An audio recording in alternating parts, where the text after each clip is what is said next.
Hai Cipung Lovers, emang ya guys tingkah lucu keluarga Rans tuh selalu menghibur banget. Bangun pagi-pagi Mama Gigi dibikin ketawa, lihat Papa Raffi dan Aa Rafathar serta Rayanza kompak tidur ngorok bareng.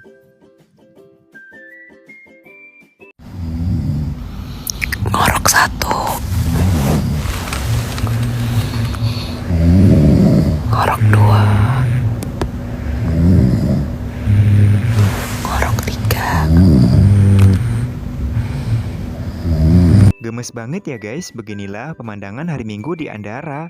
Rayanza dan Aa Rafathar udah bangun aja. Akur banget sambil bercanda bareng di atas tempat tidur.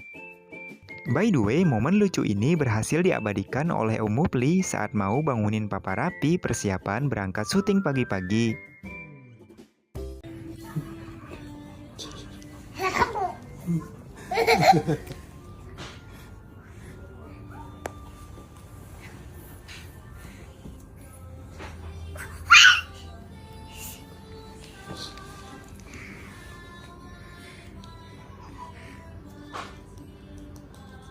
Oh ya guys, sebelum berangkat syuting, Papa Raffi dibikin terharu karena Rayanza udah pasti ngomong panggilan kakak buat Rafathar. Ini kakak tidur katanya. Panggilnya apa? Kakak. Ini siapa?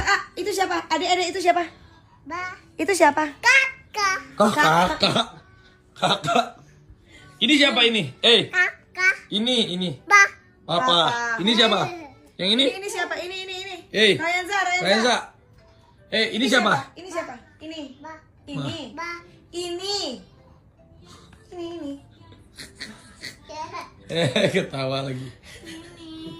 Bentar mama lagi ngajarin adik. Apa-apa pergi dulu ya? Sendirian dong di sini. Enggak lah. Ya.